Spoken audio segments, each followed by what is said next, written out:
bien, me revoilà parmi vous. Je ne devais pas faire de vidéo aujourd'hui et sur un commentaire d'une ancienne vidéo, j'ai une personne que j'affecte particulièrement, comme vous toutes d'ailleurs, et qui s'appelle Fatia, merci, qui m'a demandé à quand une vidéo sur tes mésaventures. Voilà, donc eh bien, je me décide, je n'avais pas d'idée, parce que c'est vrai que j'ai eu tellement de mésaventures, et quand vous cherchez, elles ne viennent pas. Donc là, il m'en est venu une petite mésaventure, hein, petite, hein, c'est pas non plus... bon.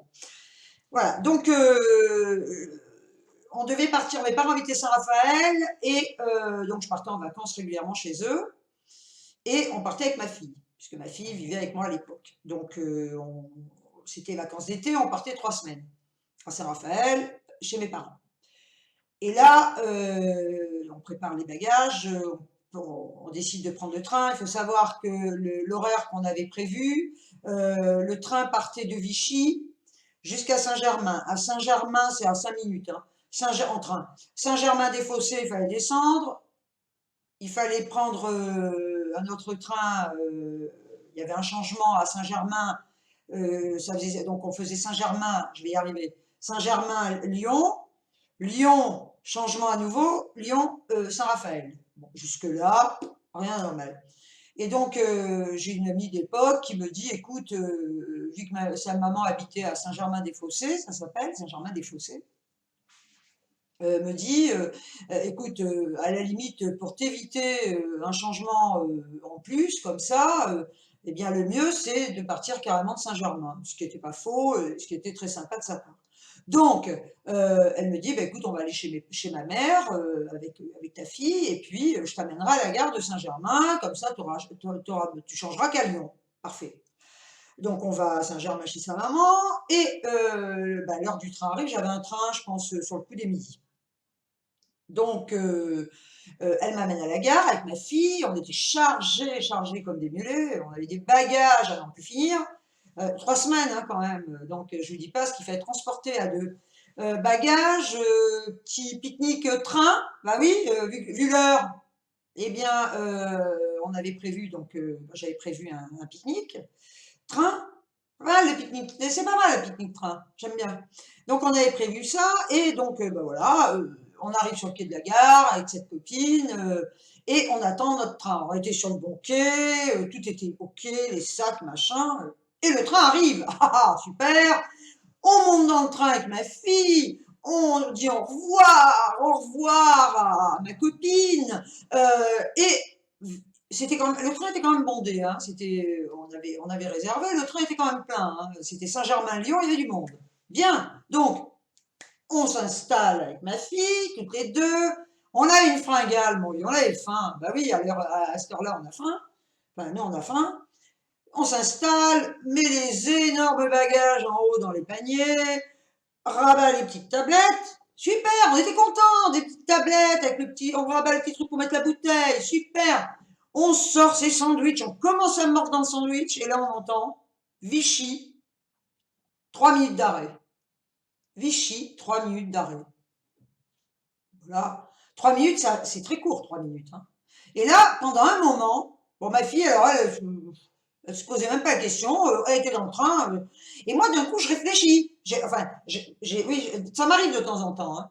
Je réfléchis et je me dis, 3 minutes d'arrêt Vichy, c'est pas possible, puisque on a pris le train de Saint-Germain pour justement pas faire Vichy-Saint-Germain et changer, donc pourquoi on est à Vichy? On va pas être à Vichy, on va pas à Paris, je sais pas où il allait, à Clermont-Ferrand, je ne sais où.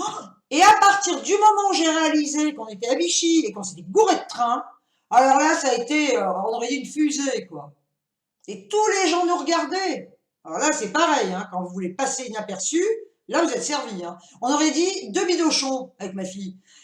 À partir de ce moment-là, ma fille est restée les bras ballants. Elle m'a regardé faire. D'abord, elle ne pouvait rien faire. On aurait dit une dingue. Je prends les sacs, énormes, les sacs, énormes. Je prends les sacs, enlève les sacs, remballe les casse-dalles, prends les bouteilles. Et tu te dis, mane-toi, parce que le train va se tirer et tu vas rester dedans. Et tu vas aller, non, non, non, non, non, non, laissez-moi descendre à Vichy. Voilà, après on verra. Non, non, ah. Sur ce, tout le monde nous a regardés. Ils ont dû se dire, mais c'est 2 malades mentales, ces deux là. Elles sont montées dans le train, elles viennent de monter dans le train, redescendre 5 minutes après. Ben oui, on peut se poser la question d'ailleurs, hein. Et en plus, avec le cinéma qu'on faisait dans ce train, ils ont dû se dire, mais elles sont vraiment allumées les deux là. Bien. Bon, donc on descend, tranquille. Enfin après, hein, on était quand même, enfin bon. On descend, et là on se dit, bon, on avait toujours faim, on n'avait pas le temps de manger en 5 minutes, juste le temps de croquer et descendre. Ouais, bah oui. Donc, on descend, et on se dit, on va manger. Voilà. Mais on avait quand même nos gros bagages. Et on n'allait pas se trimballer les bagages. Donc on est allé à la consigne. Alors, je ne sais pas s'il y en a encore, il doit y en avoir. Enfin, à l'époque, il y avait une consigne. On met nos bagages à la consigne. Déjà, on était libérés. On avait notre sac à main et notre bouffe. Voilà. Et là, on s'installe dans le hall de la gare, telle des stars. Oui, oui, oui, oui, oui. Les stars de la SNCF, c'était nous. On s'installe sur un banc. On sort nos sandwichs, notre boisson, et on mange. Cool, les filles, cool. Le cœur s'était ralenti, et on commence à manger tranquillement. Voilà, donc là, jusque-là, on est tellement habitués qu'on gère vachement bien ces situations, hein. Une autre, elle sera arrivée à la gare, elle aurait couru partout, non, on mange, et après, une fois que tu seras repu, bah, tu pourras aller demander d'autres horaires. Voilà, c'est ce qu'on a fait. On a mangé, on est allé jeter nos papiers à la poubelle. Oui, j'ai le droit de détailler aussi, hein. Parce que là, il aurait pu nous arriver aussi une catastrophe, on a acheté les papiers à la poubelle, hein. Non. Et on va demander, donc au guichet, l'heure du prochain train. Parce qu'on s'est dit, peut-être qu'il n'y en a pas, hein, après tout. Peut-être qu'en train de nuit, on va rentrer. Donc, on demande, et je pense qu'il devait y avoir un autre train vers les 16 ou 17 heures, peu importe. Bon. Et là, on se dit, parce qu'on habitait quand même pas à côté de la gare, hein. Et il faut savoir quand même que la veille, j'avais dit au revoir à tous mes potes et toutes mes copines. Au revoir, bonnes vacances. Tout le monde me disait, ouais, super, envoie-nous du soleil, tu vas profiter de la plage. Ah oui, bah oui, oui, oui, oui, oui, c'était les adieux. On aurait dit que je partais pour 6 mois, non, 3 semaines seulement. On m'aimait bien à l'époque. Et donc, je dis à ma fille, on va pas rentrer à la maison, on n'a pas le temps, enfin, on n'a pas le temps, on va pas se trimballer, voilà. Et j'avais un copain, super copain, à qui j'avais dit au revoir la veille, au revoir, je t'embrasse, bonnes vacances, super, ramène-nous du sable, ramène-nous, oui, et surtout pas Tachkoumoun, hein. Ah. Et donc je lui dis, écoute, il est à côté de la gare, on va aller voir s'il est chez lui, voilà, et comme ça, on attendra l'autre train, s'il est libre, le copain. Donc on arrive, on tape à la porte, il était là, oui, oui, oui, il nous voit. Mais il était quand même très étonné, parce qu'il s'est dit quand même, le temps est passé là, mon vieux. Hier, elle m'a dit au revoir, et aujourd'hui, elle est là, à ma porte, ça fait 3 semaines déjà qu'elle est partie, j'ai pas vu le temps passer, le mec, il était complètement perdu. Et je le regarde, il me dit, mais qu'est-ce que tu fais là? Excusez-moi, c'est le téléphone qui sonne. Ça a fini de sonner, hein. Voilà, bon. Et on sera plus dérangé, j'ai coupé, hein, parce que franchement, ça suffit, quoi. Foutez-moi la paix, un peu. Oh là là, chou. Bon, enfin bref, donc, ce super copain était vraiment, mais alors, complètement, il était paumé un peu, hein. Franchement, il savait plus trop où il était, l'heure, le jour, il était perdu. Enfin, passons. Et oui, il faut pas oublier quand même, c'est qu'avant d'aller chez mon copain, j'ai quand même appelé mes parents. Ah bah oui, hein, parce que ils m'attendaient, vu qu'on prenait le train à midi, on devait mettre, je sais pas, le train devait mettre 6 heures peut-être, à peu près, donc on devait arriver, je sais pas, à 18h, 17h30, 18h, je me souviens plus, hein. Donc bah, j'appelle avant d'aller chez le copain, de la gare, j'appelle mes parents et pour leur expliquer, voilà, donc ma mère qui rigolait, elle connaissait, hein, elle avait l'habitude. Et donc, ah oui, entre-temps, j'avais quand même demandé le prochain. Voilà, donc le prochain train qui devait, lui, partir, je crois, vers les 17-18 heures. Écoutez, les horaires, hein, j'ai oublié. Bon, enfin bref, peu importe, c'est pas le but, hein, non plus des horaires. Donc on avait un prochain train pour pouvoir partir le même jour, voilà. Et là, par contre, ce train-là était un peu, enfin, au niveau du trajet était un peu différent parce qu'il faisait Vichy-Lyon. Ah oui, Saint-Germain. Ah non, non, une fois pas deux, hein. Vichy-Lyon, Lyon-Saint-Raphaël. Donc là, impec, en principe. Donc ce copain nous offre le café, on reste chez lui, etc. Et on attend l'heure. Il n'avait rien de spécial à faire, on attend l'heure. Et là, cette fois, je lui dis au revoir, bonnes vacances, on refait le même cinéma que la veille. Puis il me dit, je pense pas te revoir tout à l'heure. J'ai dit, écoute, on sait pas. Non, on ne sait jamais avec moi. On sait quand je pars, on sait pas quand je reviens. Et encore des fois, on sait même pas quand je pars. Enfin, passons. Donc, nous voilà repartis à la gare, et cette fois, on prend le train. Bon, on monte dans le train, jusque-là, tout va bien. Vichy-Lyon, oh, impeccable. Un bonheur, parce qu'on s'est dit, bon, c'est bon, ça y est, la Shkoumoun, elle est passée, maintenant, on va être tranquille. Bah oui, attendez, on va pas avoir la Shkoumoun non plus sur tout le trajet, toute la journée, tous les jours, non. Là, tout s'est passé en un temps bien précis, stop, terminé. Bien, on descend Lyon, on prend le prochain train pour Saint-Raphaël, on monte dans le train, avec les bagages qui ont été chargés, faut dire. On monte dans le train, et là, toc, le train s'en va. Et là, alors là, on se dit, ouf, on est dans le train, on va à Saint-Raphaël, maintenant il n'y a plus de changement, on est peinarde, cool, bien, peinarde, cool. Et on était dans un compartiment où il y avait 6 personnes, vous savez, on est les uns en face des autres, et moi j'étais à côté de la grille, qui fait chauffage et clim. Il y a les grilles là sur le côté. C'était les anciens compartiments. Enfin, il y en a encore d'ailleurs. Enfin bref. Et donc avec ma fille, on papotait, et puis je regarde, je dis à ma fille, mais il y a de la fumée qui sort là de ces grilles. Tu regardes, ma fille regarde, elle me dit, non maman, je vois rien, il n'y a pas de fumée. Je dis, ah bon, on continue de papoter. Bon, elle me dit, il n'y a pas de fumée, avec toutes ces péripéties, j'ai peut-être de la fumée aussi dans la tronche, Bien. Donc, puis, ça m'inquiétait quand même. Bon, plus intriguée qu'inquiète sur ce coup-là, à ce moment-là. Je regarde à nouveau. Attendez, j'ai l'œil, je surveille. Je regarde à nouveau, mais là, je dis, oula, je dis, écoute, je dis à ma fille, regarde, cette fois, il y a de la fumée, je suis quand même pas dingue. Je t'assure, j'ai rien fumé avant de monter dans le train, quoi. Et là, effectivement, il y a eu une fumée qui sortait de ces trucs-là, impressionnante. Et là, ma fille me dit, ah oui, maman, effectivement, il y a de la fumée. Et là, vous vous dites, c'est bizarre, ça fait peur, ça flippe. Parce que vous dites, peut-être que le compartiment, là, est en train de prendre feu. Eh oui, allez savoir, vous. Et plus ça allait, plus il y avait de la fumée. Et personne ne disait rien. Donc, et à un moment donné, dites donc, on entend une voix céleste d'homme qui dit tous les passagers du wagon, c'est pas du compartiment, du wagon numéro tant sont priés de le quitter. Alors là, je ne vous dis pas, vous n'attendez pas qu'ils disent 2 fois, vous prenez vos bagages à nouveau et vous courez, mon vieux, dans le wagon d'avant ou d'après, comme vous voulez, dans notre wagon, à fond de train des grelots, parce que vous dites, si pète le wagon, je veux pas être dedans, je ne veux pas péter avec le wagon, ça suffit, laissez-moi tranquille, quoi, arrêtez, lâchez-moi, oubliez-moi, déjà ce matin, là ça recommence, non, bon.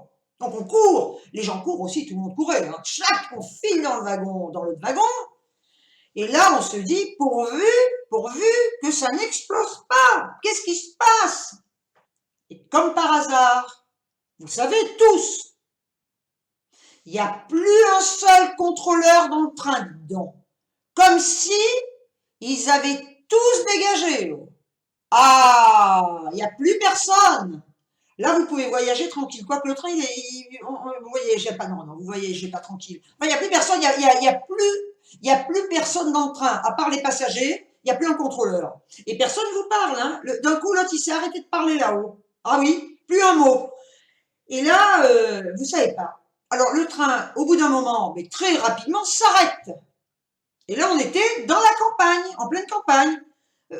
Agréable, la campagne. Moi, j'aime bien la campagne, mais dans ces conditions, ça balise un peu quand même. Parce que vous dites, on vient de quitter un wagon, on est dans un autre... Mais le wagon, là, qu'on vient de quitter, il est toujours accroché, là. Et s'il pète, c'est le train complet qui va péter. Vous avez peur. Vous avez peur à ce moment-là. Et on ne sort pas d'un train comme ça. Non, on sort plus. Vous pouvez pas ouvrir les vitres, vous n'êtes pas chez vous, vous pouvez pas sauter, vous êtes prisonnier. Voilà, prisonnier d'un train qui peut péter d'un moment à l'autre. Bien. Et là, donc on sait rien. Et le train est arrêté. Bon, on attend, hein, faire. On attend, puis on se dit, mais qu'est-ce qu'il y a? Et puis à qui demander? Il y en a pas un qui passe, quoi. Affreux, hein. C'est ça le SNCF. Hein. Ils vous laissent sans nouvelles. Hein. Et là, vous dites, mais qu'est-ce qu'il y a?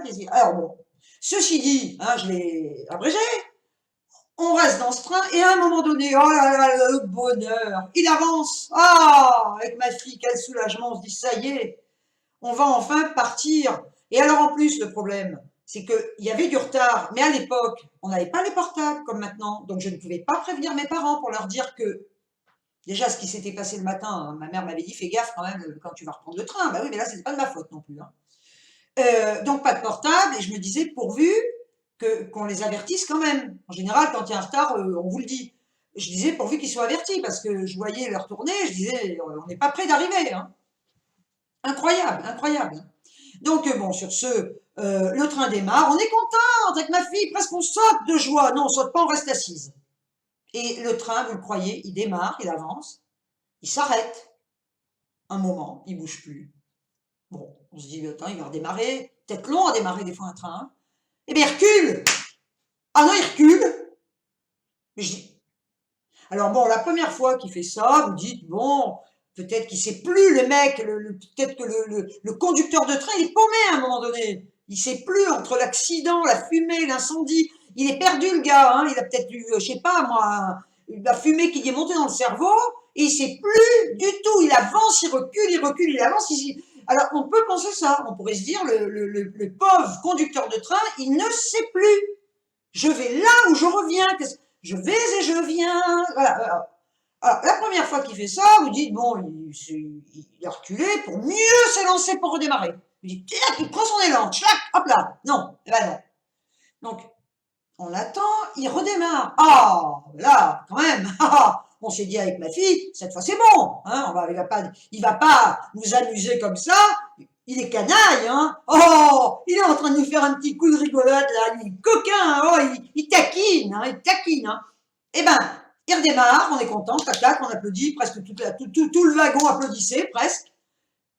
Je vous jure, le train, il a dû faire 3 mètres, il s'est arrêté à nouveau dans cette campagne, et, oui, et, il recule. Eh bien, écoutez-moi, après c'est arrêté, il a reculé, il a avancé, ça a duré quand même 1h30. 1h30, je vous jure, c'était pas 10 minutes, c'était pas 15 minutes, 1h30.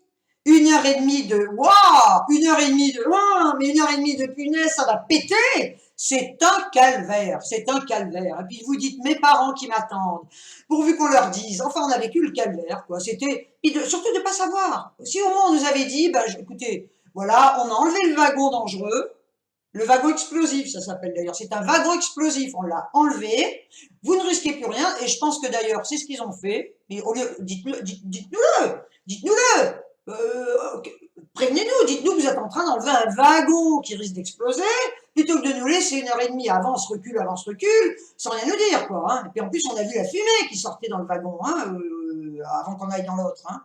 Et je disais à ma fille, mais attends, pourvu que ça ne recommence pas dans celui-là, parce qu'avec notre bol, j'ai dit, tu vois pas que d'un coup, le train, il repart, parce qu'au bout d'1h30, quand même, il est parti. Hein. Et j'ai dit à ma fille, on n'est pas arrivé encore. Hein. Parce qu'imagine que celui-là, il fasse la même chose que l'autre, wagon, et qu'il y ait de la fumée. Alors j'ai dit non, là, laissez-moi descendre, foutez-moi la paix, mettez-moi dans le champ, j'ai pas de temps, je m'en fous, je veux descendre. Voilà, je vais aller au milieu des vaches, au moins, quoi que c'est. Avec ma fille, au milieu des vaches, c'est peut-être dangereux. Bien. Et le train, ben là, écoutez, enfin, il a pris son envol, mais non, ça vole pas un train. Ben c'est remarqué, il pourrait, hein. Enfin, il est parti, et il s'est plus arrêté. Bah si, il s'est heureusement d'ailleurs qu'il s'est arrêté. À Saint-Raphaël, imaginez le train qui s'en va, qui s'arrête plus. Mais laissez-moi descendre chez mes parents. Je demande rien d'autre. Hein. Non, il s'est arrêté. Heureusement, il s'est arrêté en gare de Saint-Raphaël. On est descendu. Mes parents étaient là, les pauvres, depuis 1h30. mais dans un état d'inquiétude. Parce qu'à eux, on leur avait dit qu'il y avait 1 h 30 de retard, mais on leur avait pas dit pourquoi. Ah bah non, on ne savait pas non plus d'ailleurs. Personne ne savait. Hein. Quand ils ont demandé à la gare, mais ce retard est occasionné, voilà, quelle en est la cause, ben, personne n'a rien dit, on leur dit rien, on ne sait pas, tiens, et celui-là, ils ne savent pas, enfin bon. Donc ils étaient hyper inquiets. On est arrivé avec nos sacs, il était tard, disait la grenouille. J'ai le droit de faire des jeux de mots idiots. Hein. Bah oui, j'ai le droit aussi. Donc, on est arrivé très tard, mais on est quand même arrivé à bon port ou à bonne gare. Et ben voilà, encore une histoire invraisemblable, eh bien oui, qui nous est arrivée, à ma fille et à moi. Et je peux vous dire que je vous en raconterai une autre qui nous est arrivée à toutes les deux, toujours pareil, on est à Saint-Raphaël, mais pas en train cette fois. Et elle est, c'est impensable, mais ça, je vous la garde pour une autre fois. Mais là, sincèrement, moi je vous le dis, parce que je vous adore, du fond du cœur, celles et ceux qui ont vraiment envie de partir en vacances et que rien ne se passe, passer des vacances cool, partir dans la joie, la bonne humeur, la sérénité, n'hésitez pas, mettez-moi en bas ce que vous voulez, vous l'écrivez, voilà, on rêverait de partir en vacances avec toi. Et ce sera une aventure extraordinaire. Sincèrement, parce que je vous aime bien, hein, je vous propose ça. Hein. Je vous assure, vous n'allez pas vous ennuyer. Hein. Vous verrez, ça vit, mon vieux. Ouais, c'est génial, il y a de l'aventure, il y a un suspense. C'est pas la peine d'aller regarder des thrillers. Hein. Non, ne regardez pas la télé. Venez avec moi. Votre vie va être un enchantement, suspense, la peur, il y a tout ce que vous voulez. Venez et vous le vivrez avec moi. Voilà, bah écoutez, sur ce, hein, Fatia, merci. Hein. Alors, je t'en ai raconté une quand même. Hein. Alors, enfin, je l'ai raconté pour tout le monde, mais quand même, Fatia. Voilà. Et bien sur ce, mes petits chéris, je vous fais de gros bisous. Et je vous dis ciao, ciao. À la prochaine. Ciao.